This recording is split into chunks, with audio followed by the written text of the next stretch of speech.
ink-a-dink, ink-a-dink, ink-a-dink, ink-a-dink, ink-a-dink, ink-a-dink, ink-a-dink, ink-a-dink, ink-a-dink. Wow.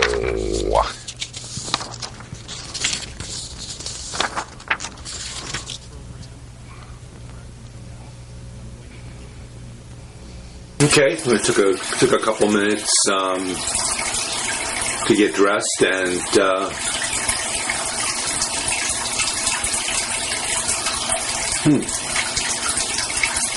all right, so it was a couple more than a couple minutes. What?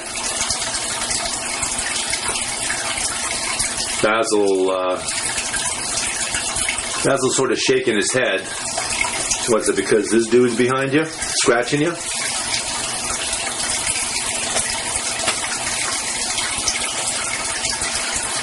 Basil said, no, it's got nothing to do with that. I mean, my eyes are blurry. I'm shaking my head trying to clear the cobwebs out, and my eyes are blurry. I mean, I'm seeing double. Oh. Okay. No, actually. Okay. Does that help? How's that? I'll even do this.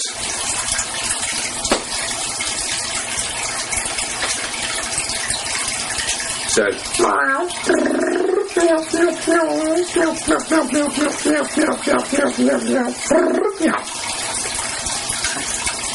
Said, yeah, that clears things up, you dork. Okay,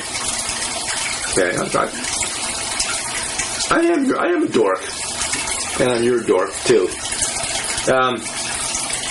So we left off halfway through hour number 75 of the Basil BuddhaCat Presents ! Basil-Athon. Hour number 75. We were doing some commentary on the film version of the Stephen King novel 11/22/63 about the Kennedy assassination, and a character from Maine, of course, going through a special door back to 1963 to actually ends up back in 1960, and then he's got to wait it out for a couple of years. But nothing changes in the present day, because it's going to be exactly the same moment when he comes back as it was when he left. But goes back and he's gathering evidence and trying to figure out a way to stop the assassination of John Kennedy. And you get into this time-space continuum philosophical discussion about if you go back and change something in the past, does it have a ripple effect and change things going forward, and how would it change things, and if you were to go back and Back to the Future, exactly. Michael J. Fox goes back and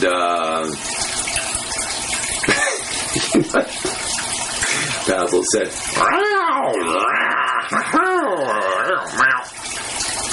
no, he doesn't end up being his own father. No, it doesn't happen like that at all. It's nothing like that. Oh, I gotta get you a little straightened out here, so, get your feather. Okay, there you go. Okay, well, you should be wearing a red tie, too. Hold on.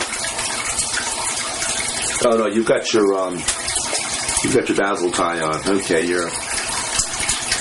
well, and brown does have a bit of red in it, but it's a sepia print of Basil multiplied times 6 on his necktie. And actually, it's more like an ascot, or like a two-dimensional representation of an ascot made out of paper. And maybe we ought to spend a couple of minutes talking about talking about our good and dear friend Marty Heiser. Because Marty Heiser, he's been on the show. He's one of our non-cat guests. Recently, we've had Joe Niola, who visited with us. Joe's an actor, and we know Joe through District of Columbia. Huh. Okay, yeah, they whistle there too, I guess. So, we got I lost my train of thought. So we had Marty Heiser on. We've had Joe Niola, who's an actor, on, who we know through the Bernie Sanders for President campaign, and we've had Mr. Salty Mouth has been on with us. Rich Frascone, who has his own show. Shout out, kudos to who's telling the it's who's telling the truth. Not Basil keeps calling it. Yeah, that too. So he calls it who's telling the forking truth, or something like that. Because Mr. Salty Mouth, as we call him, he gets a little salty with his language at times, and that's okay, because it's straightforward. It works with his show, and everybody else does it. But we would never use that kind of language on our show. Definitely, we would never, like that other show where they started the show out with a story about the Soupy Sales joke about how he and his girlfriend Peaches used to go to the baseball games, and they never said who they went to see or who they rooted for. That's, I guess, extraneous matter to the joke. But apparently, Soupy's line would be, he kissed his girlfriend between the strikes, and she kissed him between the. And okay, so Marty Heiser was on. Marty was actually the one, and this is a couple of years into doing Basil BuddhaCat Presents! Exclamation point. And Marty was the one that pointed out to us that Basil was no longer alive, and yeah, we sort of thought that might be the case, because we kept changing the cat pan and the litter box and the water dish and the food dish every day, and no change. And we thought he was in a meditative pose or something, and then Marty comes on and explains to us that Basil must be dead because he's actually just a two-dimensional avatar of himself, a two-dimensional representation of the Basil we once knew and loved. But he was 18 years old. I mean, it's not like he was a spring cat, or they say spring chicken, but we'll say spring cat. But so Marty came on, and Marty broke the bad news to us, and yada yada. He hasn't been on since. But no, that's not exactly true. We visited Marty Heiser's show on Thursday nights, 9 p.m. to 10 p.m. on Comcast, and also on the YouTube. And I guess he's got a Facebook page for, and he's kind of self-effacing and shy gentleman, and that's why the name of his show is the Marty Heiser Show. So we went on and we talked with him, and we actually brought the Scrabble board with us. And so Basil brought the Scrabble board, and we were on his show, and Basil, using the Scrabble board, explained why the big scandal with Hillary Clinton. And at the time, we had all these this Iran, this Libya gate, or this Benghazi gate, or who knew what when, and a woman that's still wakes up every morning, and the first thing she says is that Hillary Clinton lied to me and said that the murder of my son and the other 3 people in the compound in Benghazi was because of this video that some nut put out there on the internet about, and he kind of raked over Muslims, and it said some very horrible things about them that, of course, he felt was not horrible at all because you know, the fundamentalist Christians are pretty much the same way, aren't they? I mean, you know, they don't chop off hands and heads; they hang people. We're looking at you, Ku Klux Klan, when we say that, and we never did get around to asking. This is Basil's. I guess he thinks Basil's avatar is his scratching post because he's been scratching at him for, I don't know, for months. But do you, or how, are you or have you ever been a member of the anti-KKK club and disavow David Duke completely? And he went on the Sunday morning talk shows and apparently acted like his earpiece wasn't working properly and kept saying, "Huh? What? Who's that? Who's that? A Ku Klux Klan? Hate groups? Racists?" Yeah, I have them on my cereal every morning. No, not raisins. Racists. Here's your next opportunity to completely disavow any ties to the Ku Klux Klan and disavow their endorsement of you, and the Grand Wizard telling Klan members that it's their sworn duty as Christians and as white people to vote for you in the primary and then vote for you for president. Here's your chance. Oh, you know what? The micro winky dinky phone. We talked to Donald Trump through the can't use the cat in the hat phone because that's for important guests. We can't use the Nickelodeon phone because that's for somewhat important guests. We can't use the inky dinky phone because it's again too important for folks that are not as important. But all right, there it is. Okay, I got it. It's the micro inky dinky phone. And careful, don't drop it because we'll be spending a while finding it.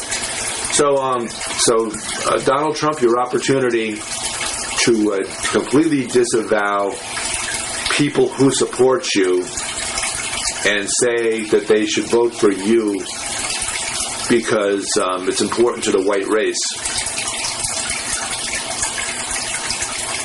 I hear some crickets in the background. You got some crickets in the background there? Hold on.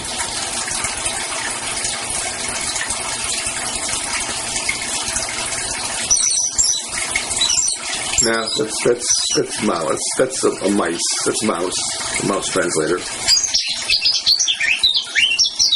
Well, that's a bird, but it's not a bird translator.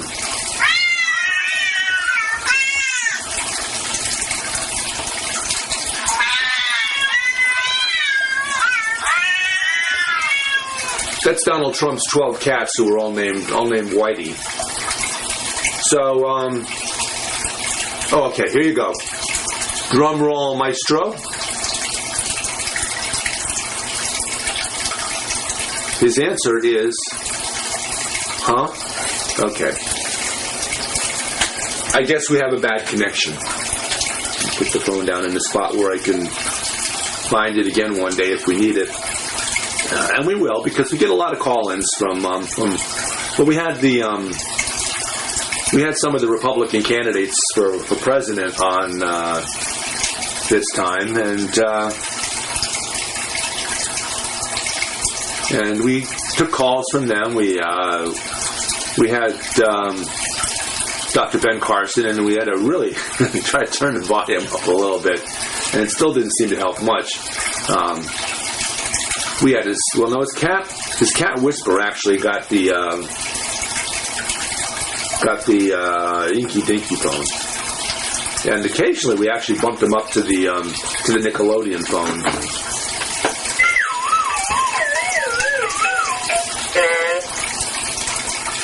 Almost like we planned it that way. Blessed Sunday morning to you. Welcome to Basil BuddhaCat Presents. exclamation point. With whom do we have the pleasure of... Okay, Twitty's looking it up. He's cross-checking. He's cross-checking the number to see if it's... we've gotten calls from him before. And he played us a song on one of our shows because he thought we'd like the song Cat Scratch Fever, which is about... it's Ted Nugent, by the way. It's about his first sexual experience. And...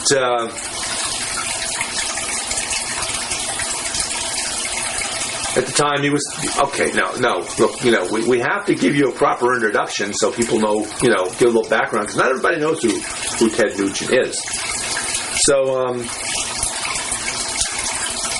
at the age of 10, Ted Nugent had sexual relations for the first time, and we're not really quite sure how old his sexual partner was, but we suspect that she might have been actually younger than 10. So,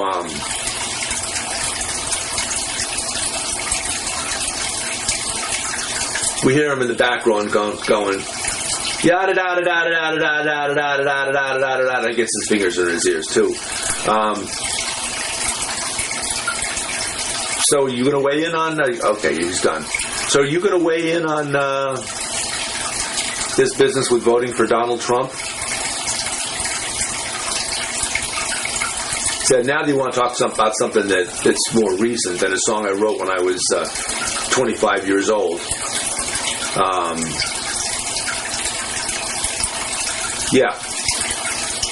So where's your political stance, your political position on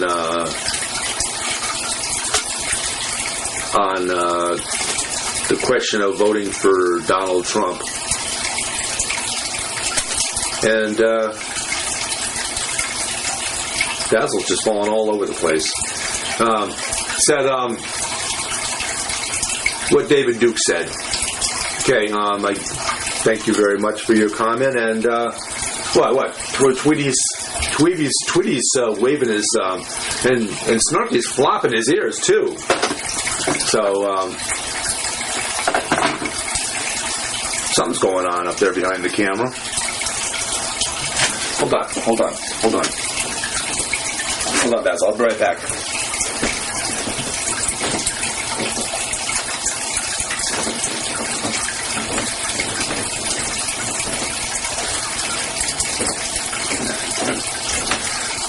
Okay. Well, it wasn't much.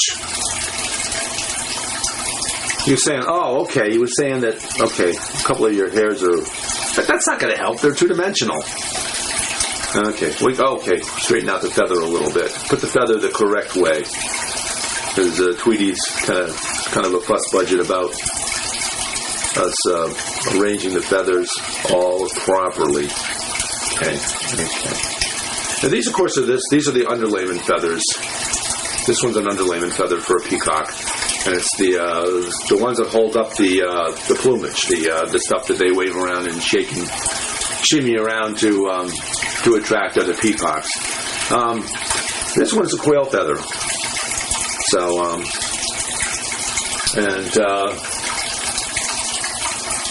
another peacock feather. Looks like it got a crew cut. Well, somebody grabbed its iridescent coloring. So, Basil said,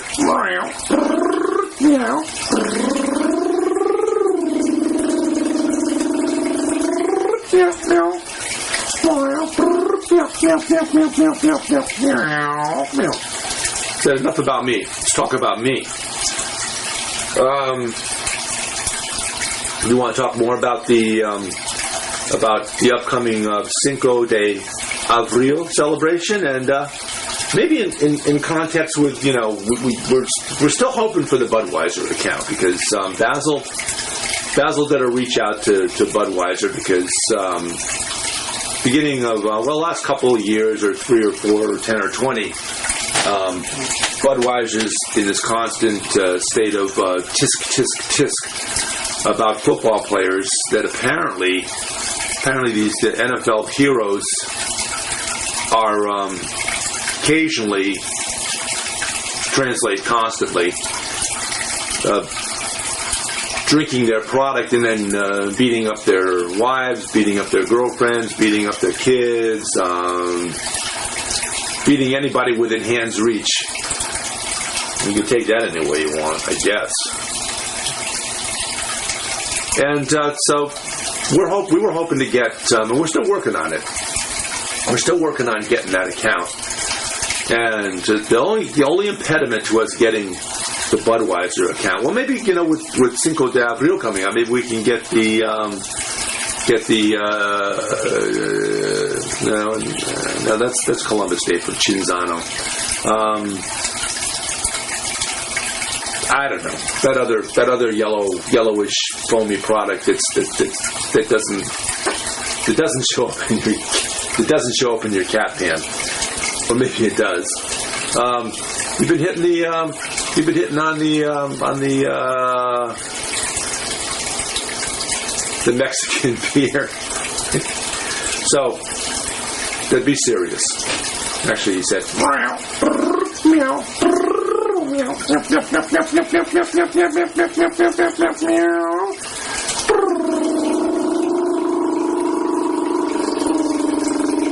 Yeah. To be serious.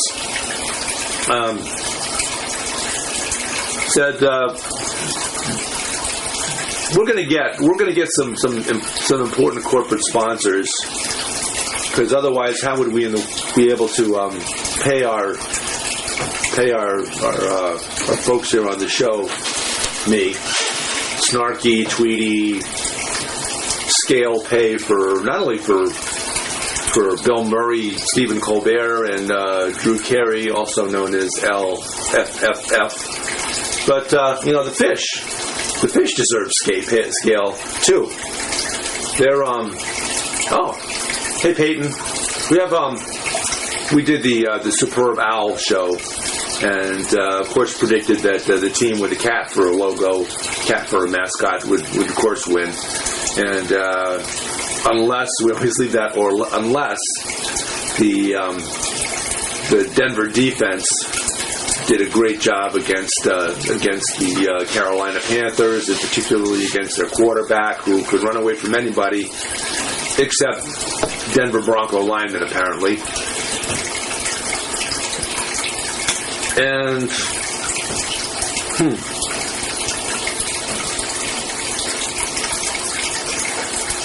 every year. Okay. It says it's got another tagline. Not just screw Fox News, here comes cat news. But every year now, always has been, every year is the year of the cat. One more time. Okay. Be right back, Basil.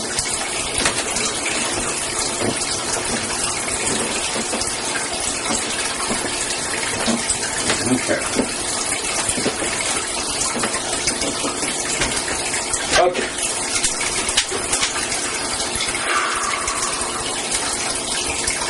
Hey, is that our producer? Oh my goodness. Ozzy. No, Ozzy's not our producer. He's our assistant cat. Hold on.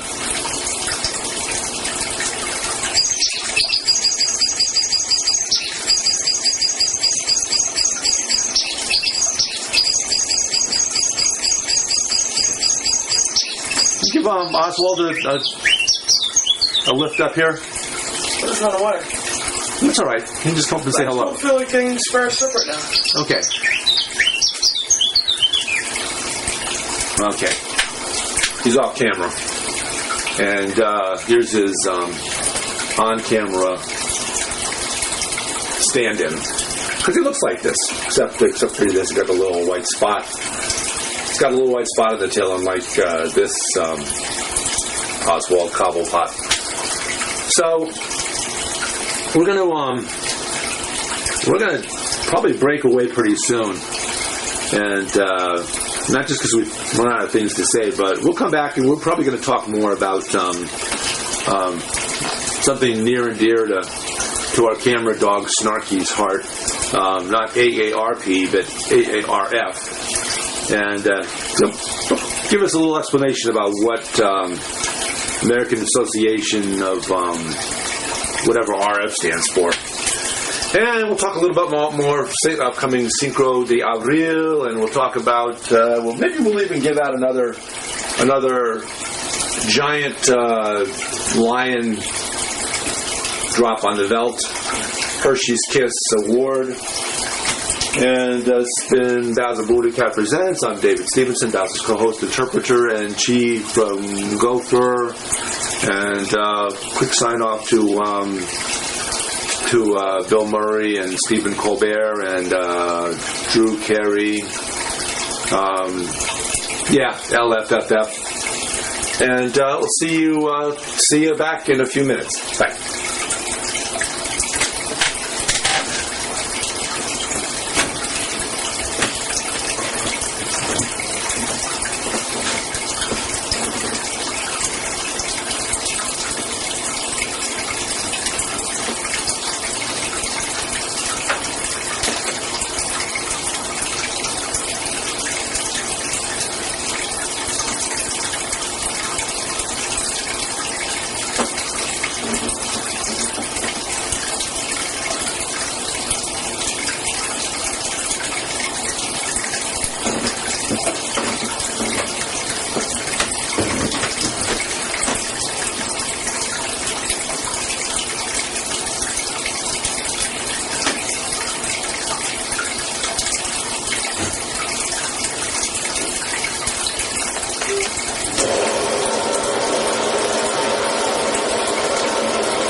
They say they'd rob your grandma blind on Wall Street, on Wall Street. Fritter her away her Medicare on Wall Street. And Pharma Oil and their pet fox don't care if she lives in a box, so long as they wear platinum jocks on Wall Street, on Wall Street. Meow.